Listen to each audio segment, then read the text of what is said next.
నమస్తే. ఎంతో టేస్టీగా ఉండే ఆంధ్ర గోంగూర పచ్చడి చాలా ఈజీగా చేసుకోవచ్చు. నాటు గోంగూర తీసుకోండి. ఇది నాటు గోంగూర చాలా ఈజీగా ఉడికింది. టేస్ట్ కూడా చాలా బాగుంది. ఒక గిన్నెలో వాటర్ తీసుకొని టొమాటోస్ ఎడ్జెస్ కట్ చేసి ఒక 5 మినిట్స్ ఉడికించిన తర్వాత గోంగూర కూడా వేసి ఉడికించాలి. ఉడకపోతే కొంచెం చింతపండు వేయండి, చాలా ఈజీగా ఉడుకుతుంది. తర్వాత ప్యాన్ ఒకటి తీసుకొని 1 టేబుల్ స్పూన్ ఆయిల్ వేసి పచ్చిశనగపప్పు, ధనియాలు, జీలకర్ర, మినపప్పు 1 టేబుల్ స్పూన్ వేసి 10 నుంచి 15 వరకు ఎండుమిర్చి వేసి వేయించి పక్కన పెట్టుకోవాలి.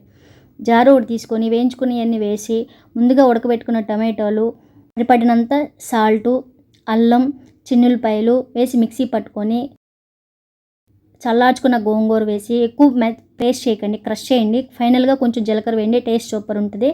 కొంచెం ఆయిల్ ఎక్కువే పడుతుంది.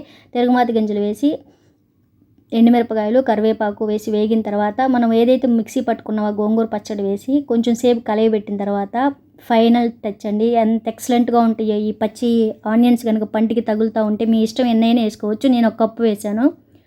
చాలా టేస్టీగా ఉంది. మీరు ట్రై చేయండి. ఈ విధంగా ట్రై చేయండి. మీ ఇంట్లో ఖచ్చితంగా మెచ్చుకుంటారు మిమ్మల్ని. చాలా టేస్టీగా ఉంది. Thank you.